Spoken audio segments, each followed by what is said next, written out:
For safety reasons, I'll call myself Sophia.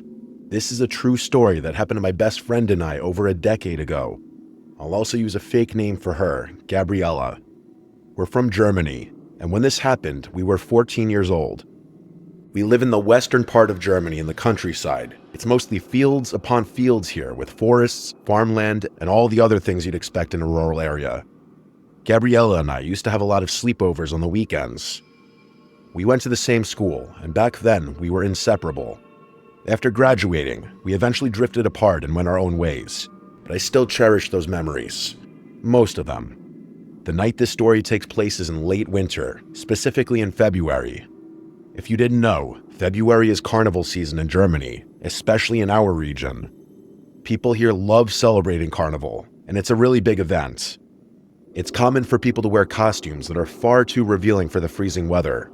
In fact, every year, there's stories of people getting so drunk that they fall asleep outside and freeze to death. Gabriella and I had a school carnival party earlier that day. Afterward, we watched the town's carnival parade, which was small but always a lot of fun. Later, we went to my house, where we spent the evening talking and watching movies until it got late.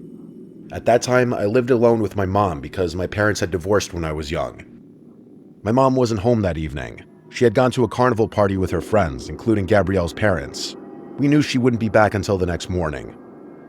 Gab and I had always been fascinated by paranormal things. We loved watching shows like Teen Wolf and The Vampire Diaries. I know, typical teenage girl behavior. While we didn't really believe in that supernatural stuff, we enjoyed pretending that we did. As the night went on, it got later and later until it was well past midnight. We had a small bottle of alcohol hidden in my room, a shot-sized bottle. It wasn't much, but since we were still young and inexperienced with drinking, we ended up feeling a little tipsy. I was always the bold one between us. I wasn't afraid of much, and I loved scaring other people. I'd been through a lot as a kid, so nothing really fazed me. Gab, on the other hand, loved my spooky stories, but was easily scared, which is probably why we made such a great pair. After midnight, I started telling her scary stories about the forest near our town. This forest was massive, densely packed with trees and vegetation, stretching for miles with a maze of hiking trails. In Germany, we don't really have dangerous wildlife, but people have been known to get lost in those woods for days because of how overgrown and confusing they are. I told Gabriella about a specific clearing in the woods that all the local kids knew about. It wasn't just some made-up place. It really existed. The clearing had a large makeshift tent that looked like someone had been living there. The area was a mess with clothes, pots, and discarded food wrappers scattered around. It was a well-known dare among kids our age to visit that clearing, and at sunlight, the owner of that tent was never home. The townsfolk believed a homeless man lived there. He was occasionally spotted in town buying food. People said he was grumpy and didn't talk much, but he wasn't mean or threatening. However, I used the existence of this clearing as inspiration for a scary story. Our grandparents, who had lived in the area their whole lives, used to tell us tales about a beast that roamed those woods. According to the legend, it was a creature that could transform into a monster with fangs and glowing yellow eyes under a full moon. As a kid, I loved hearing those eerie stories. Coincidentally, it was also a full moon on the night Gabrielle slept over my house. I told her about the clearing and joked that maybe a werewolf lived there. I've always been good at storytelling and made it sound so detailed and realistic that Gabrielle couldn't help but get hooked. She was both scared and fascinated. Despite her fear, she was just as curious as I was, enough to consider doing something reckless, as teenagers often do. Our house was on the edge of town, not far from the forest, so I suggested we go check out the clearing. We bundled up in our winter jackets and put on shoes before heading out. It was freezing outside, but the adrenaline kept us warm. The moon shone brightly in the cloudy night sky, providing just enough light to see. The streets were empty since most of the town was at the carnival party, far from where we lived. It was a 15-minute walk to the edge of the woods, past the sports field where our school held football games in the summer. We took the main hiking trail, which was well marked so we couldn't get lost. At first, we had fun. The adrenaline was kicking in, and the alcohol was still warming us. We laughed and joked as I continued telling her spooky stories.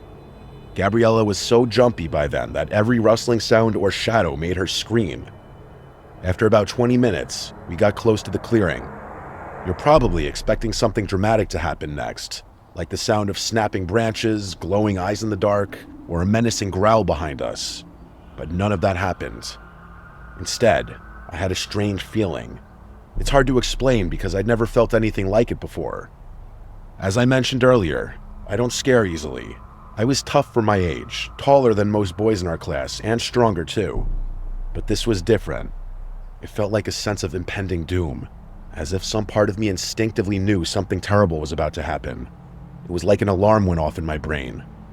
I didn't say anything to Gabriella because I didn't want to worry her. Instead, I lied and told her I really needed to pee. She laughed and teased me, joking that I was just scared. I played along, pretending she was right. Deep down, though, I think she was relieved when I suggested we head back.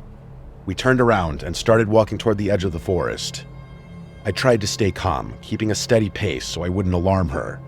You might think something terrifying happened on the way out, like a creature blocking the trail or something chasing us, but again, nothing happened. We walked and talked, and eventually we reached the edge of the forest. It wasn't until we passed the sports field and entered the quiet streets of our town that I finally looked back. Far in the distance, on the same trail we had just left, I saw a man.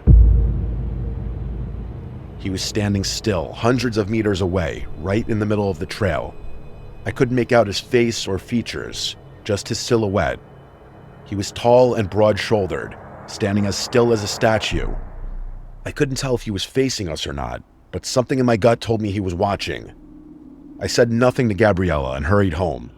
Once we got back, we turned on the TV and tried to distract ourselves. I didn't tell Gabriella what I saw, but my curiosity got the better of me. Now, bear with me. I was a teenager and stupid, but after she fell asleep, I snuck downstairs around 3 a.m. I wrote a note on a piece of paper that said, "Too bad we were too fast for you." I thought it was funny. I folded it and hid it in a flower pot near our front door. Then I went back to bed and fell asleep. The next day, we woke up to my mom making breakfast. I had almost forgotten about the note. After Gabriella left, I checked the flower pot. The note was still there, seemingly untouched. I didn't expect anything else, although I was slightly disappointed. I tossed it in my nightstand and forgot about it for a while. A few days later, while looking for my calculator, I found the note again. When I opened it, my own handwriting was there as expected, but underneath it, in a different color of ink, someone had drawn a simple smiley face. To this day, I don't know who or what left that smiley face. I obviously don't think it was a werewolf or anything like that, but there was someone who wanted me to know that I got away. Someone who followed us right to our front door. Someone who had watched me put the note into that flower pot well after we had got back into my house. I never went back into those woods again, and I moved away for university after high school. But I still wonder what would have happened if I hadn't trusted my gut.